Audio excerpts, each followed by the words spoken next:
মাঝে মাঝে আপনি কখনো কিছু কিছু ইমেল দেখবেন যে যেটা এত আলোচনা হয়েছে এবং কনভারসেশনগুলো এত ডিপলি ভাবে আলোচনা হয়েছে যেটা কিনা আপনার কাছে পছন্দ নাও হতে পারে।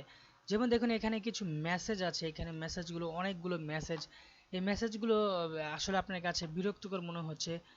তো আপনি যদি চান যে না এই মেসেজগুলো আপনি মিউট করে রাখতে, তাহলে আপনি সেটা করতে পারবেন।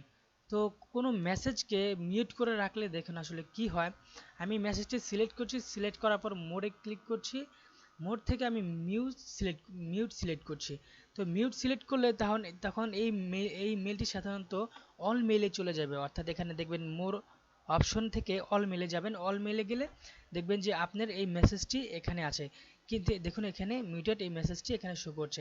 কিন্তু এখানে একটি মজার বিষয় হচ্ছে যে এই মেসেজে যদি কোনো আপনাকে কেউ ডাইরেক্টলি মেল করে, তাহলে এই মেসেজটি অটোমেটিক ইনবক্সে চলে যাবে। সুতরাং আপনার এখানে ভয়ের কোনো বিষয় নেই যে আপনি মেলটি হারিয়ে ফেলেছেন অথবা কোনো কিছু ডিলিট হয়ে গেছে। এখানে কোনো ভয়ের বিষয় নেই যে আপনি যদি কোনো মেসেজ আসে এই এই মেইলে অর্থাৎ এই কনভারসেশনে, তাহলে এটি অটোমেটিক ইনবক্সে চলে যাবে।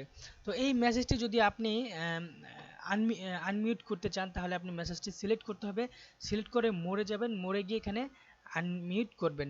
এবং পাশাপাশি এখানে দেখবেন যে মুভ টু ইনবক্স নামে একটি বাটন আছে, এখানে যদি ক্লিক করেন সেটা আবার অটোমেটিক ইনবক্সে চলে যাবে।